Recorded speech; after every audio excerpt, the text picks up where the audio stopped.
Pharmaceutical Processing, in conjunction with INTERPHEX 2016, presents INTERPHEX Live. Good afternoon. All right, this is the afternoon session, day 2, INTERPHEX Live. So, what we did this year, this is actually a repeat from where we were last year. We're going to talk about what happens a year later. We had such an incredible amount of interest in this area, needless to say. So, but because I'm a little, comes from being partly Italian, but I keep forgetting things, but I think what we'll do is we'll start with what is a biosimilar, Paris? We'll go from there. What is it? What is a biosimilar? What is it? Well, as you know, there's been a lot of debate about what constitutes a biosimilar with regard to its similarity to the innovator product. And the definition of that similarity and the quality attributes of the critical quality attributes that define biosimilarity and comparability to the innovator drug has been a subject of hot debate in many regions of the industry and different territories, actually. So there is no one easy answer to that question.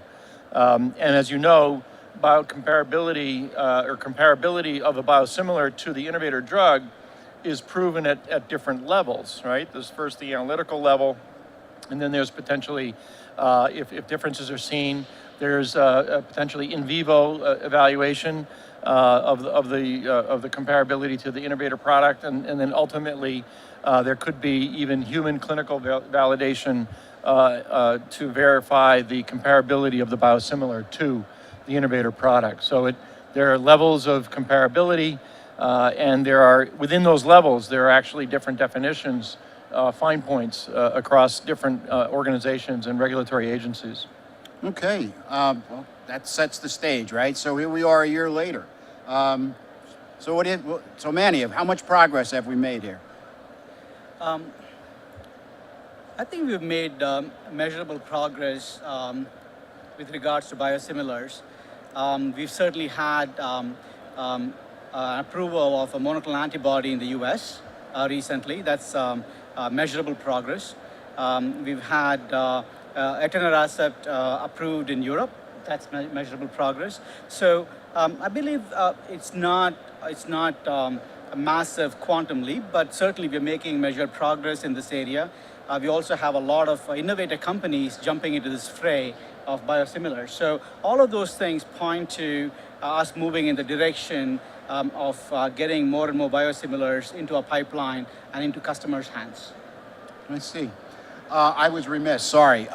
Manny Krishna is with PAL Corporation, right?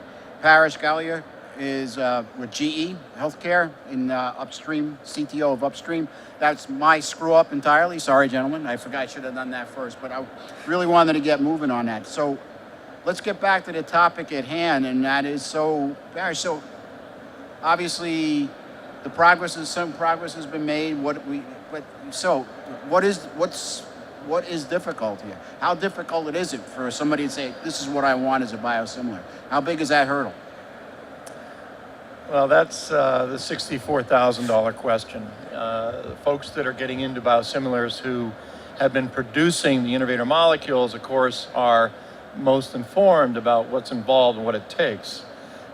Those who are at the other extreme, who have never been involved in biologics before, and there are many examples of that. For instance, small molecule companies that are interested in getting into biologics have to create the entire knowledge base regarding the critical quality attributes, of the molecule, the process science technology to produce that molecule, and then the validation work to prove that it's biocomparable to the innovator molecule.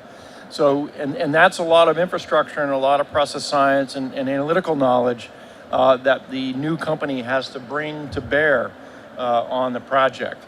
And that's a very large investment, and that does not happen overnight. And there are a lot of subtleties that can lead to surprises along the way. Well, I think what I wanted to do then, so let's look at it. Here's what I think we'll do. So Paris, let's look at the difference between developing a biosimilar and starting with a new compound, and then we'll get into the challenges that are associated. This way we can, Manny will handle that. So let's talk about how difficult it is what's the comparison between a biosimilar and a when I'm going to look at it, what's the differences in the high Right. So in a very simple way, we can sort of make an analogy to if you're developing a biosimilar, you're essentially trying to repeat somebody else's football game and kick your football through the same goalpost a number of times. Goalpost defining the quality attributes, the clinical efficacy and safety, in vivo, PK/PD, et cetera. And so that's sort of the very simple analogy I like to use from my own common sense about what it takes to develop a biosimilar. You're basically recreating what somebody else has already done and trying to kick your football through the same goalpost. If you're developing a new drug, obviously there are no goalposts other than what you have established as the critical quality attributes, as what you've established for efficacy and safety in concert with your regulatory agency, and it's all new territory. So you're not trying to repeat or reproduce what somebody else has done. You're basically carving whole new ground with your new molecule. So you have a certain amount of freedom, additional freedom, in the development of a new molecule versus a biosimilar. So Manny, it sounds to me like, you got some constraints there. So how do we, what's the challenges like? So you have constraints from a technology standpoint in terms of, as Parish very eloquently put it, hitting the goal between the same goalposts. But the additional constraints as well with biosimilars, which are probably a little more profound. One of them is, at least at the current point in time, not quite understanding what the market acceptability is and therefore what the market demand is for the biosimilar. So how do you set up a manufacturing process? How do you set up a manufacturing facility with these unknowns? In addition to the unknowns that Parish talked about in the development process of it, how do you go to market with it? How do you develop a process for it that meets the market requirements, market expectations that are largely at this point in time not very well defined? So those are additional challenges that come with biosimilars as well. So what are we doing to hit those challenges? So a lot of the technologies that have been implemented in traditional molecules are actually finding place in the biosimilar world as well. You see a lot of companies, particularly in India and China, they are setting up their biosimilar facilities using largely single-use technologies. What single-use technologies do is provide them a significant amount of flexibility to gear up and gear down, depending on what the market demands are. So there are other technologies also that companies are developing that actually play very well into this biosimilar world because of this unknown about the market demands. So Paris, maybe I ask you a question then. So obviously the biosimilars, they seem to be having an impact on biotechnology, period, biomanufacturing technology, right? I mean, what's your take on that? Yeah, I think we're continuing to see that the biosimilar era, as it were, is going to push the boundaries of manufacturing efficiency with regard to cost of goods, speed to market, and then flexibility in facilities that are making these biosimilars such that they can switch from one biosimilar to another.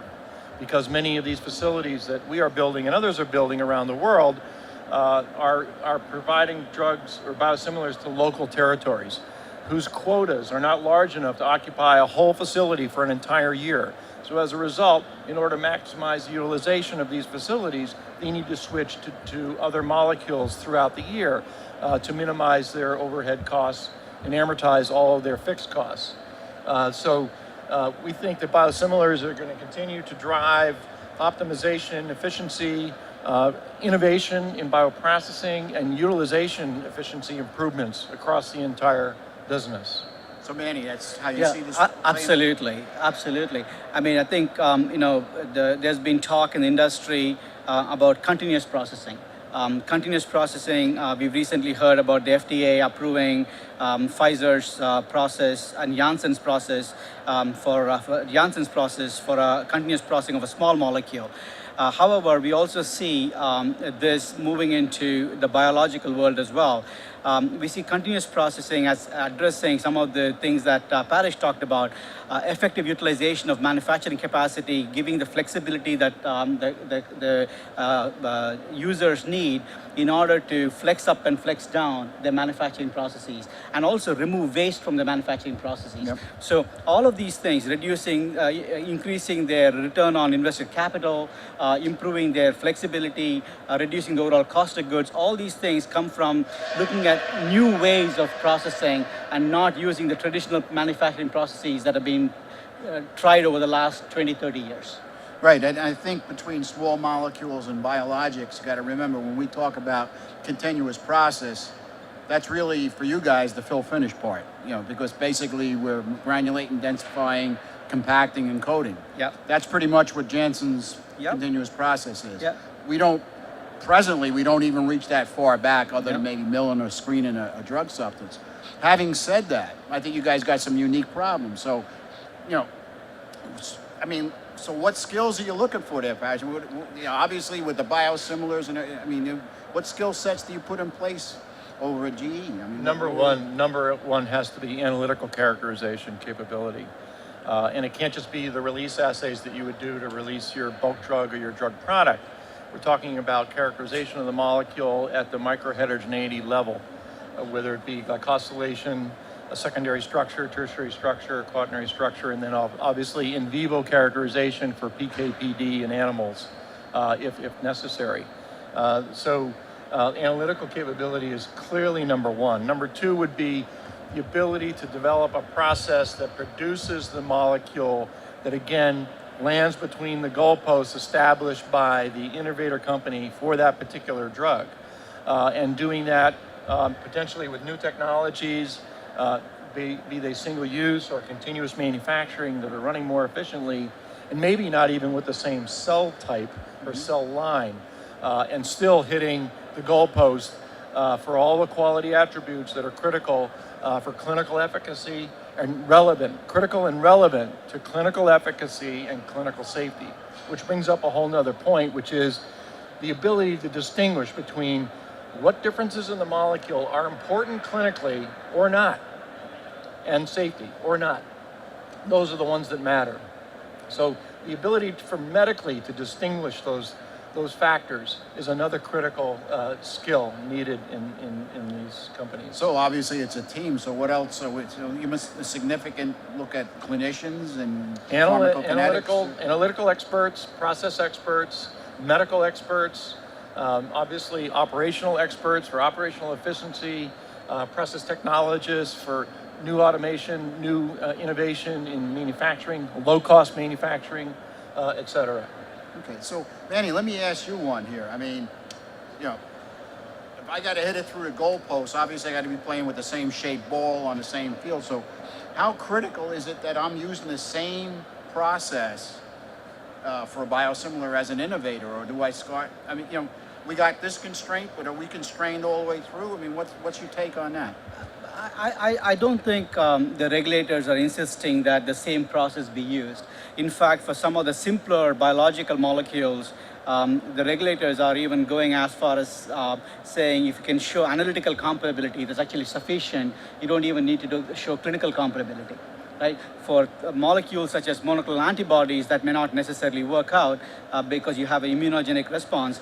But for simpler molecules, you can demonstrate analytical comparability, and that may actually get you to the goalpost. Right? So there's really not a need for you to demonstrate the process is the same as the innovator molecule, as long as you can demonstrate that clinical comparability exists and the analytical comparability exists. Okay, so one of the things I always find interesting, and again, not coming from my world, I look at the process, I look at the stuff I make to use, is that all the same? But so from the biologics part, Parrish, this really meant, so am I limited in the cell line that I gotta use? Seems to me you guys got more burdens than we got. Well, the problem that biosimilar developers face is that the innovator processes are 10 or 20, 30 years old. And in many of those processes, my team's actually developed a number of these, in my career in the drug industry. And those processes were low titer. They were, less than a gram per liter in many cases, or 1 or 2 grams per liter. Today, to be cost competitive, you need to be in the 3 to 5 gram per liter range. So how are you going to get there with the old process, with the way it was done?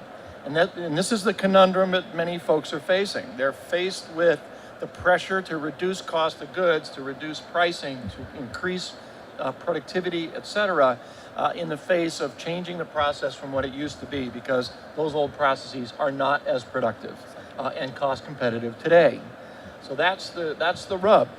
And that's what really stresses the organization's skill sets, analytics, process technology, and medical relevance of the differences between the biosimilar and the innovator product.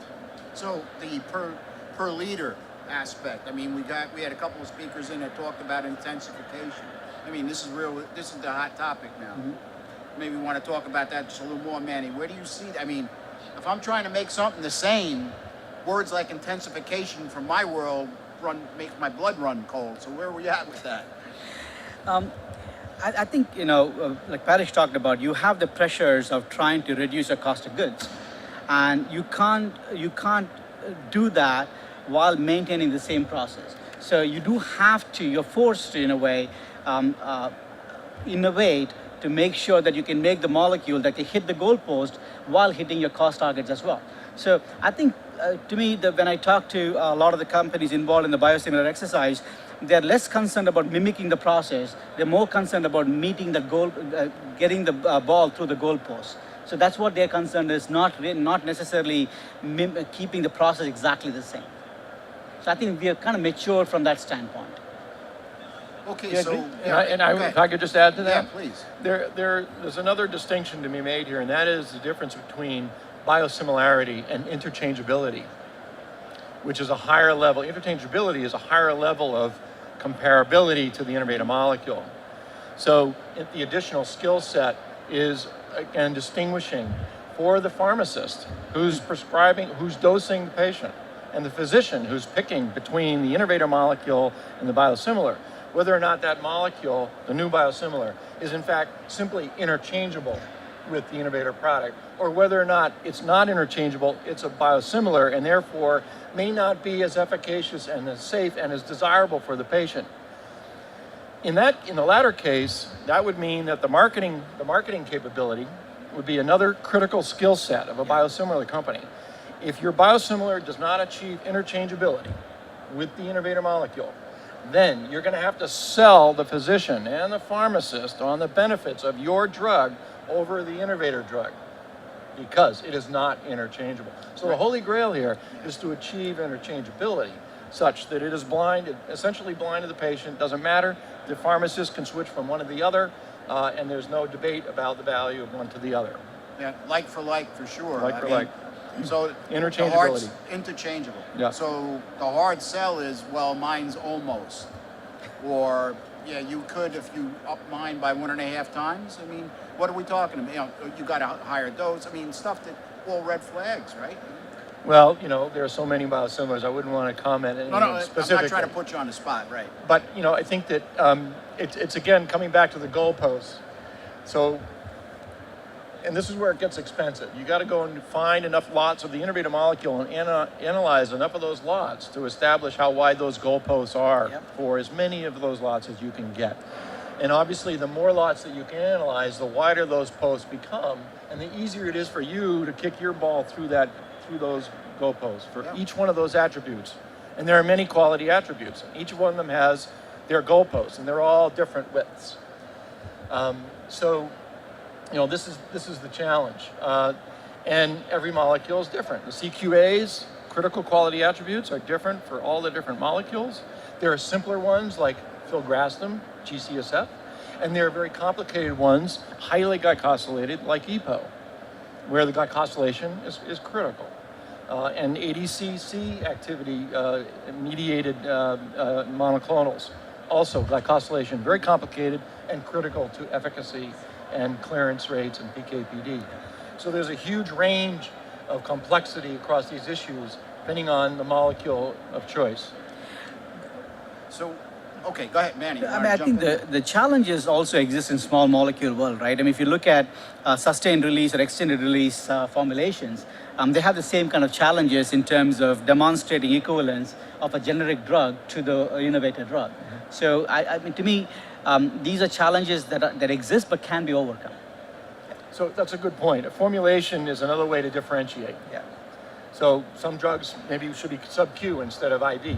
Or can you dose them at home? Would it be easier for the patient to be able to dose themselves, you know, et cetera, et cetera. So that's another avenue that marketing folks are researching to differentiate. If they don't achieve interchangeability, how can they differentiate for a biosimilar? Well, let me, one of the things that, I gotta tell you, coming from the small molecule world, one of the things I shamelessly plagiarize and quote all the time is how we should scale out like all our buddies do in bio. By the way, you're crushing that bit very, very severely right now. The point was, what I'm saying is, if you got a process, you don't mess with it. What you do is you clone it. You don't make it bigger, right? So if you're making 1,000 liters, tomorrow you don't make 10,000 because that's a bright idea. That's economic suicide in certain cases. However, I'm hearing this, and I'm hearing continuous process and intensification. So just to come back to it, I mean, is to get the stuff through the goalposts, is it still the process is sacrosanct, we don't want to mess with it, or you guys, why don't we start from there? Is that a good question? I mean, Well, you brought up the question, is it smarter to scale out or scale up? Can we start there with that one? let's start with that one. Yeah, okay. And the problem is there's no right or wrong answer. If you scale out, you're obviously not enjoying economies of scale. You're not benefiting from economies of scale. It takes one person to run this tank this size, and it takes one person to run a tank 10 times this size. It makes 10 times the amount of drug, right? That's economies of scale. Obviously, if you're scaling out this tank 10 times, then you're not enjoying the economies of scale, and you're not reducing your cost of goods as a result. However, you are duplicating the process, and by definition, you're not complicating your life from a process quality and CQA, right, quality attributes perspective. So there's less challenge there, right, and less risk of failure. Right. If you take the risk and scale up, if you're really good, you know what you're doing, and you might hit the goalposts. And it's always a question of, can we? It's not a given. The question is, how good is your team at scaling up and controlling the critical quality attributes when they get to final scale? So those are the pushes and pulls, risks and benefits. There's no right or wrong answer. So that really plays to the continuous, where it's this big, but it depends on how long I run it. Exactly. Is that right? Exactly. So why don't we So- talk about that? Yeah. So one of the things that we've been doing is invest a lot in continuous manufacturing, particularly for therapeutic proteins. We feel that with continuous manufacturing, a couple of advantages. One is you can actually manufacture the required amount of protein with a much smaller scale. So for example, if you have a 200-liter bioreactor at say, a couple of grams per liter, having a bank of those 200-liter bioreactors running for a month, you can produce close to 5 kilograms of protein. So it's a much smaller scale. You do scale out, like what Parish talked about, but you also maintain the flexibilities. I make my 5 kilograms of drug in 1 month. I want to switch over to a different molecule. I can switch over to a different molecule. I haven't lost anything. And now my downstream is being operated for the entire month. So I'm essentially utilizing my capital that I've invested in the downstream process for the entire month. So I have a smaller facility. I have a better return on my invested capital. So overall, I can actually reduce my cost of goods. So now what companies like Paul and other companies are doing is trying to figure out how we can make the downstream continuous process actually work effectively. And that's essentially where a lot of the research is happening, a lot of the development is happening. So let me ask you this. I mean, you brought up obviously the proteins are the big challenge, right? Yeah. So what's going on there? So the multiple challenges with continuous processing of proteins, right? First is not all the analytical technologies that are required to actually monitor and control doing feedback or feed-forward control. Not all the analytical technologies are currently available, right? So if you want to do inline measurement and then do a feed-forward or feedback control, we don't have technologies available today. So that's one of the challenges that we have. The second one is we're still trying to understand how you do deviation management, how you do perturbation management. If there's a process perturbation, what do you do? Do you throw away the whole batch? Do you throw away the whole month's worth of run? So how do you manage all those deviations? When everything is running steady state, life is good. When things start going awry, which usually does, that's when we need to understand how do you manage those kind of events. And then the third issue that we are also trying to wrestle with is what does QBD mean? How do you do scaled down validation? Right, when you have a continuous process, what's your design space? What does quality by design mean? And then how do you validate the scaled down process and demonstrate equivalence at a small scale level? So those are the kind of things that we are trying to work through right now. That gets back to you. I mean, and that's why there's a lot of debate about should I go continuous or not? And we hear it around the globe again and again and again. People are asking us, asking others, should we, if we jump into biosimilars, should we go to continuous manufacturing or not? And so you have to step back and do a risk-benefit analysis. Again, there's no right or wrong answer. You have to look at what are the benefits and then what are the risks with regard to not scaling up, losing economies of scale. Number two, not having process automation. So you're basically producing blind continuously because you don't have real-time analytics telling you how well you're producing those critical quality attributes. And number three, in the upstream, for instance, people complain about how much media they consume in their continuous bioreactors. So there is no credible report today that we have seen and we have been watching documenting that continuous manufacturing reduces your cost of goods across the board. There is no definitive analysis available today that proves that definitively from any credible source. So there's a lot of debate today about whether or not being competitive in the biosimilar landscape from a cost perspective, manufacturing cost perspective, can be achieved by going continuous or not. Is there a possibility? Yes. All the breads have to land butter side up, as Manny is correctly pointing out. And if we can do that, if we can achieve that, then there's the possibility we can make step-fold changes in cost of goods by going continuous.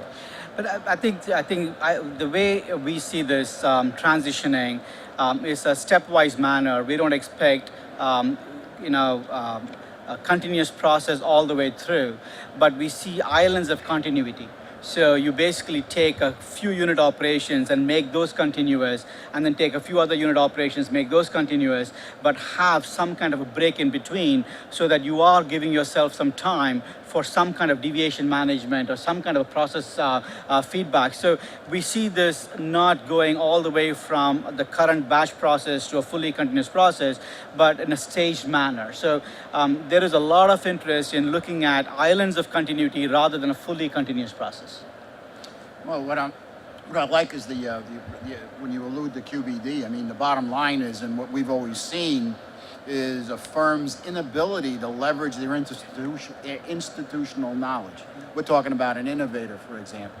To me, and I've always been thoroughly convinced that a contract manufacturing organization even has a better opportunity to leverage institutional knowledge from that standpoint. What I'm trying to say is, if I come in and I say I want to maintain interchangeability, okay, from a QBD standpoint, okay, talk to me. I mean, there's got to be a lot in institutional knowledge, process knowledge, development. Bottom line is, do I have to spend more? If I want to even consider, absolutely, you got to be interchangeable. Absolutely has to be a continuous process. Sounds to me like I'm saying I better have a hell of a lot more developmental work done. So let me add. So Parrish, from your standpoint, I mean, do I have a handle on it? And I agree with Manny. You should walk before you run. Get the process working at a simple level, a batch or fed batch, per the original process, so that you've got a baseline and you've got your analytics working and you've proven that you've got biocomparability. Then do your cost of good analysis and efficiency analysis. From there, make selected changes to the bottlenecks in your process that you identify, and try innovations in silos on those bottlenecks and slowly remove those bottlenecks because they're going to move around. When you reduce this one, you're going to have another one show up over here. So you look at those and you reduce them to the point where you've brought in innovation to the extent, you've reduced the bottlenecks, you've reduced your cost of goods, and you're maintaining all along the way those critical quality attributes. And so the point here is not to try to boil the ocean at time zero. You know, you walk, and then you walk faster, and then you run if everything's going well. So there has got to be obviously a COGS reduction here for manufacturing biosimilar. So what degree of reduction in cost of manufacturing? What are we looking at? You know, so, from continuous? Yeah. I don't You think staying away. that I would say any particular number. What I will say, we hear a lot less debate about going continuous downstream with regard to lowering costs. A lot less debate. A lot more folks agree that if they go continuous with downstream, Okay. you know, continuous chromatography, et cetera, or connected systems, that you reduce buffer and media and resin consumption. Absolutely. Very consistent report back from the industry around the world. Upstream, a lot of debate. You know, you shrink the reactor tenfold, but now you have to add 2 more vessels to feed that vessel, to feed that reactor, and you have to add 2 more vessels to harvest from that reactor. So you shrank the reactor tenfold, but now you've added 4 sterile vessels to manage it under continuous manufacturing. Number 2, you've got a lot of media roaring through your bioreactor. So if you don't have the team on board, if you don't have an analytical team that can do spent media analysis to determine what the cells are consuming, only what they're consuming, then you're just going to blindly pump media through it at very high cost to go continuous. And that's usually where upstream perfusion economics flip over. They flip upside down because the cost of media perfusion is very high. And so we hear a lot of debate around the industry about the upstream and whether or not perfusion is economically viable. Downstream, a lot less debate. I got you.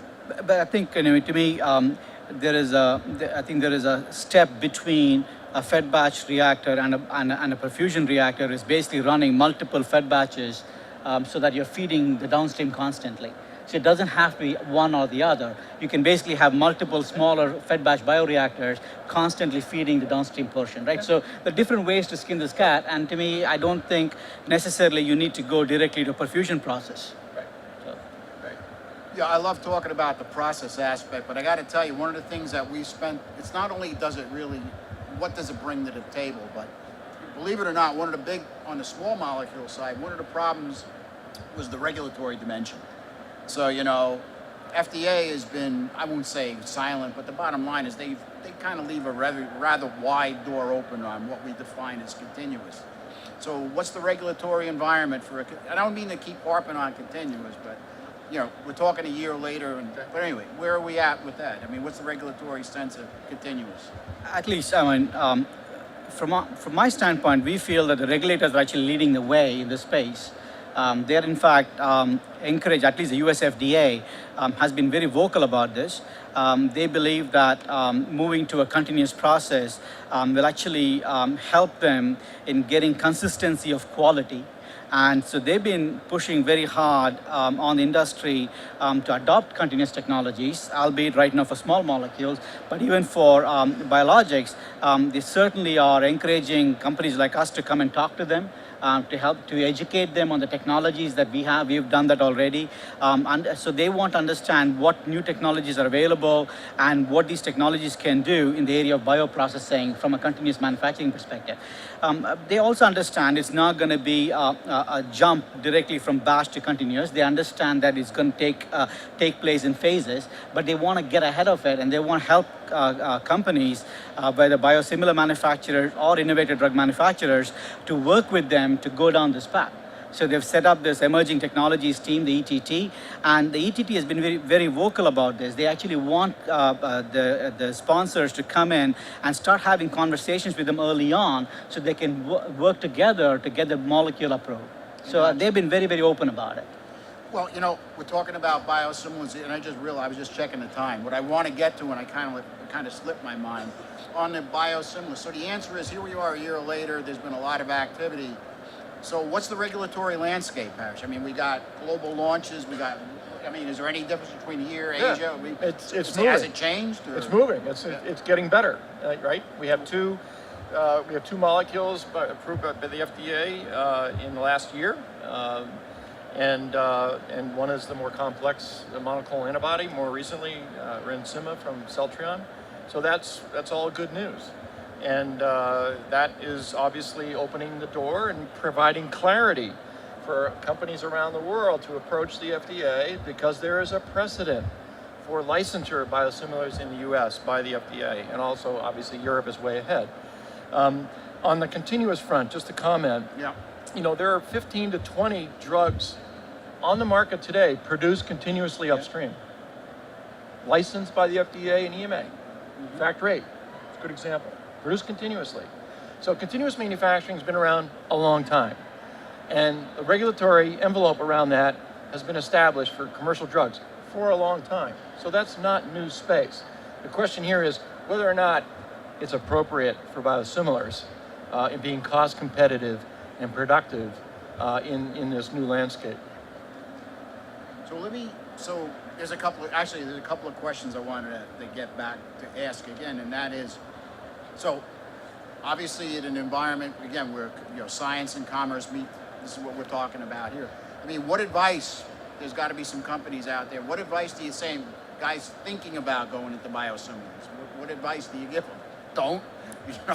So help me out there. Who wants to tackle that one, Manny? You want to do that? Convince me.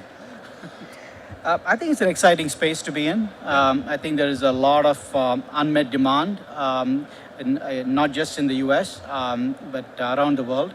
I think there was a study done by one of the companies, and they said less than 28% of the eligible patient population can actually afford some of these therapeutic biomolecules today in the US. So certainly there's a lot of demand out there for these molecules that cannot be met by with today's costs. Right? So there's an opportunity, but I think from a biosimilar standpoint, developing a molecule at 70% the current innovator's market price point, I don't think is going to make a huge dent in the marketplace. If you really want to make a dent in the marketplace, you need to come down to much, much lower costs in terms of in-market costs. And that's where the pressures on the cost of goods is going to come really, really heavy. Right? So, for example, I think in Norway, they're talking about some of these molecules at 70% discounts of list prices, so significant discounts of list prices for the country to be able to afford those molecules and have them a part of their national health system. So the costs have to come down, but I believe that this is a space where the demand is there, and with some of the new technologies, we can certainly bring the cost down. And it's just up to companies to start investing and jumping into this space. Yeah. It is possible. From our side, I can tell you, there's some of the small molecule guys, it gets to the point where if they're not making it, they walk away. I mean, yeah. I hate like hell to see that go down in another industry. What do you think, Parrish? Well, I agree in general. It's a very exciting space. Yeah. We're going to see it drive a tremendous amount of innovation over the next 5 to 10 years. That in and itself is going to be very interesting. The real question is there a business case for any company getting into a very competitive market? And so you have to ask the question from a number of perspectives. Do we have the cash to fund it and to build the plant and to hire the people to do it? Do we have the analytical horsepower in-house? Do we know enough about the molecule? What are the cost objectives? What are the cost of goods and pricing, objectives that we have to hit, and put that all together and make a complete business case. As technologists, as technology providers, we can help solve the problems about scalability, product quality, the right technology, doing assessments of batch, fed batch, continuous, which should you do from a process economic perspective. But before all of that, the question is, what's your target to be competitive in the market that you're going to go into with that molecule? What's the business case? So it would be legitimate to say, and this, again, we've talked to a lot of folks on the panel, and what we've starting to see is the contract sector seems to be actually moving into the forefront on pushing ahead. And you see they're moving into continuous more so than the innovators are. And again, not necessarily just as an example. So they have obviously they got a vision for the next 5 years. So what do you guys think? Let's fast forward 10 or 15 years here, and we'll take it in turns. So where are we going to be, Manny? I mean, here we are a year later, and we were able to fill up 43 minutes about it. So now I figure 10 years I give you, so, so where's that at? What's the Jules Verne version of that thing? What is that? So just to go back to your innovator companies not going down this path in terms of continuous or some of the new advances. So the innovator companies have an installed base already. So there's a reason for them not to go down this path. But we see a lot of interest in the smaller companies, smaller mid-sized companies, including some of the CMOs, that see that there's an opportunity for them to create a differentiated product, differentiated manufacturing process that gives them an advantage in the marketplace. So we see that going not necessarily with the large innovators, but with some of the mid-tier and the smaller innovator companies, and also biosimilar manufacturers. So we see them moving in the new direction. To answer your question in terms of where we see this, I think, to me, 10 years from now, I would expect that there will be a few manufacturers around the world who are able to produce a therapeutic antibody at $1 per day in terms of a patient cost, $1 a day of patient cost. I like that prediction. Probably every insurance company in the world would love that prediction. Yeah, that's for sure. They will get there. I got you. I mean, yeah. When you consider what penicillin cost originally, all right. Yeah. It was It mind-boggling. used to be 10 mg per liter. Now it's 70 grams per liter in the fermentation. And that was stuff that they would recover, included, right? So we won't get into that. But, so Parrish, where do you see it? I mean, to me, obviously, here we are. I think we're going to see a broad spectrum of a mix. You're going to have Celtrions and Samsungs that are knocking out 15,000 liter plants, all stainless, and they're buying market share by lowering their price 70%, just as we've seen in Scandinavia for Rencima. And then there are going to be local markets where there is national protection. That is, the national government is going to say, you can't import your biosimilar into our country unless you produce in our country and hire our people, and we're going to guarantee your market because we're going to buy it for the populace. So there's going to be a spread of global players and local players. And therefore, we're going to see a spread in capacities and size of facilities. And I think that there is always room for innovation, as long as we maintain product quality, to help us lower costs in general. So we can't predict the future, but I think there's enough variability there. It's going to be very exciting, very interesting, and should be tremendous next 5-10 years. That's something to think about. Yeah, I mean, the other thing that always comes to mind, and invariably we had a fellow in here earlier today that talked about drug shortage, and it seems to me that there's another way to address it. Obviously, it's a great opportunity. I don't think the time that we have left is going to allow us to get into that. We had a few minutes. Any questions from the audience here? We'll entertain that. Other than that, we're going to gracefully bow out and finish up. Any questions? Don't all jump up at once, by the way. We don't bite, honestly. So, no question? No? Okay. Well, thank you very much, gentlemen. Manny, Parrish, appreciate it. Thank you very much. Pharmaceutical Processing, in conjunction with INTERPHEX 2016, presents INTERPHEX Live.